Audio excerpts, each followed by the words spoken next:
Hello সবাইকে, তিথিস ওয়ার্ল্ডে তোমাদের সবাইকে স্বাগত। কালকে মাঝরাত থেকে মুষলধারায় চলছিল বৃষ্টি, আর এখন ভোরের দিকটা বৃষ্টিটা একটু কমেছে, তবে এখনও আকাশে ঘন কালো মেঘ হয়ে রয়েছে। বাজে এখন ঘড়িতে ওই 6টা মতন। সকালবেলা উঠে ঘরটা ঝাড় দিয়ে উঠোনটাও ঝাড় দিয়ে নিয়েছিলাম, এরপরে স্নান সেরে চলে আসলাম পুজো দিতে। আজকে জানো তো বৃষ্টির মধ্যে গাছে খুব একটা ফুলও ফোটেনি, তবুও আমি আর জেঠি বাড়ির দিকে যাইনি ফুল আনতে। রাস্তাঘাটে একদম কাদা হয়েছিল, ভাবলাম ছাদে যে কটা ফুল আর উঠোনে যে কটা ফুল হয়েছে সেই দিয়েই বরং পুজোটা আজকে দিয়ে নিই। ফুলটা তুলে নিয়ে চলে এসেছি। এখন ছাদে বসে ঠাকুরের সমস্ত বাসনগুলো মেজে নিয়ে পুজোটা সেরে নেব।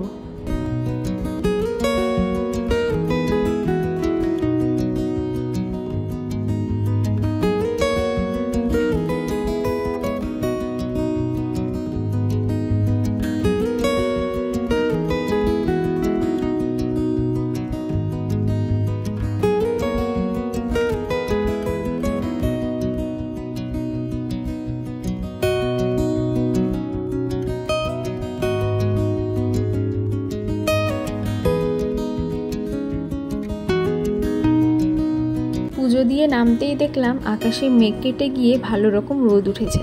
সেই জন্য দেরি না করে আজকেই সমস্ত জামা কাপড়গুলো ধুতে দিয়ে দিলাম।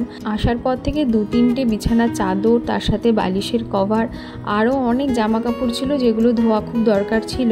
2 দিন ধরে মেঘ বৃষ্টি করে আর ধোয়া হচ্ছিল না। তবে অসুবিধা কিছু হয় না, এই মেশিনটা একটা সুবিধা কি, ধোয়ার পরে জামা কাপড়গুলোকে এতটা ড্রাই করে দেয় যে কোনো জলই বলতে গেলে এর মধ্যে থাকে না, অল্প হাওয়াতেই শুকিয়ে যায়। তো যদি এরপরে রোদ নাও থাকে, মোটামুটি হাওয়ায় সব শুকিয়ে যাবে। সেই জন্য সকাল সকাল এগুলোকে ধুতে দিয়ে দিলাম। তারপর ছাদে আর উঠোনে এগুলোকে মেলেও দিয়েছি। আর এইদিকে আমি এগুলো করতে করতে মাম্মা ঘুম থেকে উঠে নিজেই খেলা করছিল। তো বাবা বাজার করে এনে দেখে ও একা একা খেলছে, তো বাবা ওকে নিয়ে নিচে চলে গেছে। তারপরে আমি বিছানাটা তুলে নিলাম আর একেবারে ঘরগুলোও সব মুছে তারপরে গেলাম নিচে।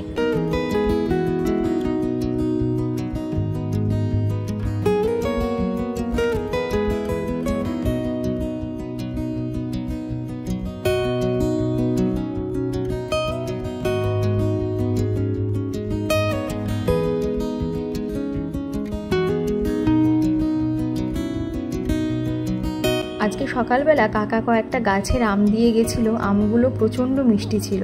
সেই জন্য মাকে বললাম যে আজকে আর তরকারি আমার কিছু লাগবে না, আমি সকালে এই 2টো রুটি আম দিয়েই খেয়ে নেব। আর আমার না আম দিয়ে দুধ রুটি বা আম দুধ দিয়ে ভাত খেতে ভীষণ ভালো লাগে। এই গরমের সময়টা বেশিরভাগ দিনই আমি এই খেয়েই চালিয়ে দিই আর কি। দুপুরবেলা আর রাত্রিবেলাটা এখানে এসেও তাই করছি। যাই হোক, এদিকে মা দেখো কাটছে কচুর ফুল। তোমরা কারা কারা কচুর ফুল ভালোবাসো অবশ্যই কিন্তু জানিও। কচুর ফুলে তো অনেকেরই গলা ধরে, কিন্তু ওর মধ্যে একটু লেবুর রস কিংবা তেঁতুল দিয়ে দিলে পরে না আর গলাটা ধরে না। আর ভালো করে ফুটিয়ে জলটা যদি প্রথমে ফেলে দেওয়া যায় তাহলেও চলে আর কি। তবে আমি না খুব একটা ভালোভাবে কচুর ফুল রান্না করতে পারি না, তাই রান্নাটা মাই করবে। আমি এদিকে সজনে ডাঁটার একটা সর্ষে পোস্ত দিয়ে তরকারি করে নিলাম। এর মধ্যেই দেখো দাদা এসেছিল মাম্মাকে নিতে। নিশান গেছে পড়তে, তবে দাদা আজকে বাড়িতে রয়েছে, কাজে যায়নি, সেই জন্য ওকে নিয়ে গেল। ও আসলে একটু দাদা ওকে নিয়ে ঘোরাঘুরি করে আর কি। তো দেখো এদিকে কথা বলতে বলতে আমার সজনে ডাঁটার যে তরকারিটা করছিলাম সেটাও কিন্তু হয়ে গেছে।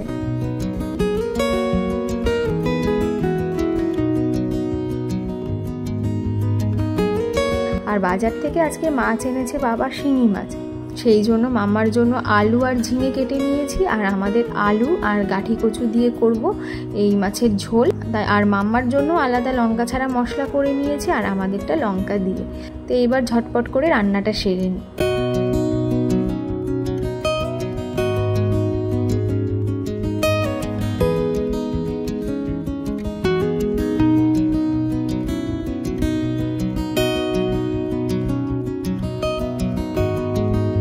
এই যে আজকের মেনু, কচুর ফুল, সজনে ডাঁটার তরকারি, মাম্মার জন্য পাতলা করে মাছের ঝোল, আর আমাদের কাঠি কচু আর আলু দিয়ে ঝোল। এই আজকে ছিমছাম রান্না বান্না।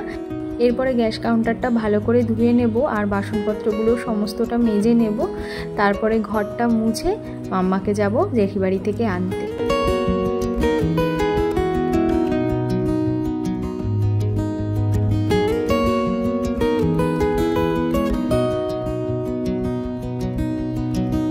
আমার মতন যারা মা বাবার একটা মাত্র সন্তান, তাদের মনে হয় দায় দায়িত্ব কর্তব্য চিন্তা সব কিছুর পরিমাণটাই একটু বেশি এসে পড়ে।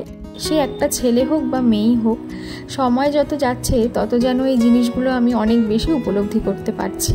আর এই সময়টার ভয়ই আমি জীবনে সব থেকে বেশি পেয়েছিলাম। এক এক সময় মনে হয় যে সত্যিই যদি আমার একটা ভাই বোন বা দিদি থাকতো, তাহলে হয়তো একটু হলেও আমার চিন্তাটা কমতো। তবে প্রত্যেকটা মা বাবাই তাদের একটা বা পাঁচটা যে কটা সন্তানই হোক না কেন, তাদের মানুষ করার জন্য অনেক কষ্ট সহ্য করে, অনেক মানুষের কথা, অনেক বাধা বিপত্তির সম্মুখীন হওয়ার পরেও তাদেরকে বড় করে একটা প্রতিষ্ঠিত জায়গায় দেখার স্বপ্ন দেখে।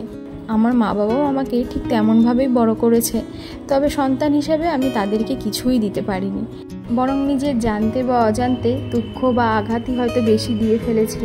তবে এই সময় আমার কাছে পরিশ্রম, সময় আর ধৈর্য ধরে রাখা ছাড়া আর কোনো উপায়ও নেই। তাই নিজের শ্রম বা রদ দিয়ে চেষ্টা করি তাদের পাশে থাকার, এবং মেন্টালি ফিজিক্যালি দুইভাবেই তাদের সাপোর্ট করার চেষ্টা করি, যাতে কখনোই তারা তাদেরকে একা মনে না করে। যদিও তারা আমার কাছ থেকে এসব কিছুই চায় না, শুধুমাত্র আমার ভালো থাকাটা এবং তাদের কাছে উপস্থিত হওয়াটাই সব থেকে বেশি জরুরি, তবুও একটা সময়ের পর এই জিনিসগুলো ভীষণভাবে উপলব্ধি করতে পারছি। বরাবরই আমি ঠাকুর বিশ্বাসী, ঠাকুরের ওপর এক অগাধ বিশ্বাস নিয়েই আমি বাঁচতে ভালোবাসি, এবং কথাতেই আছে যে সয় সে রয়। তো আমিও কিন্তু এই কথাটা ভীষণভাবে বিশ্বাস করি, সেই বিশ্বাস নিয়েই এখন দিনগুলো কাটাচ্ছি।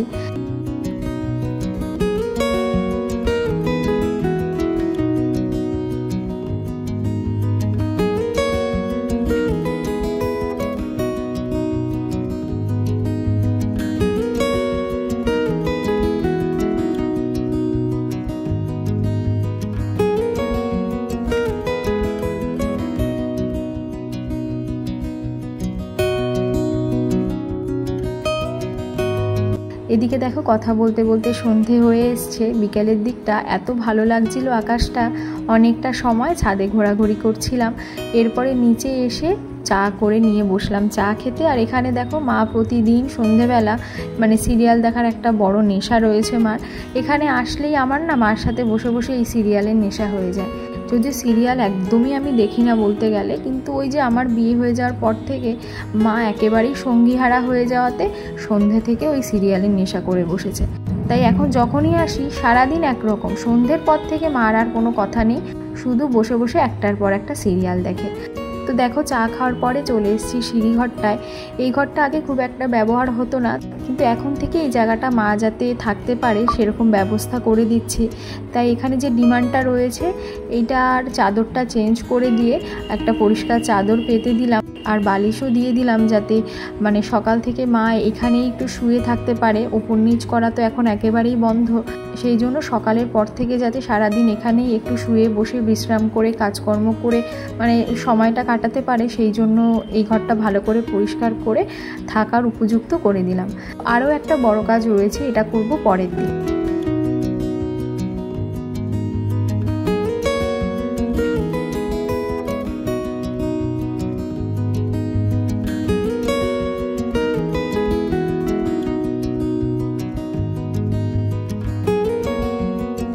এবার রান্নাঘরে গিয়ে আজকে রাতের জন্য বেগুন ভাজা কেটে রেখেছিলাম, মানে বেগুন কেটে রেখেছিলাম, সেটা এখন ভাজা করে নেব।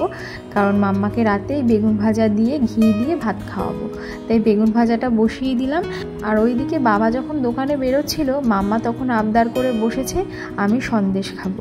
তাই বাবা রাতে আসার সময় সন্দেশ আর ছানার জিলিপি নিয়ে এসেছিলো। খুলেই আগে মাম্মাকে একটা খেতে দিলাম, যদিও ওর রাতের খাওয়া হয়ে গেছিলো।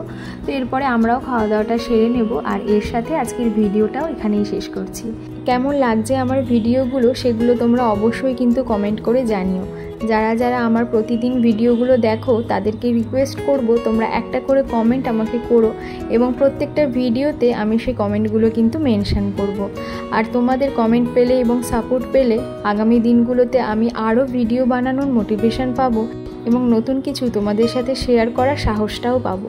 আজকের ভিডিওটা এতটুকুই থাকলো। যদি ভালো লেগে থাকে একটা লাইক করো।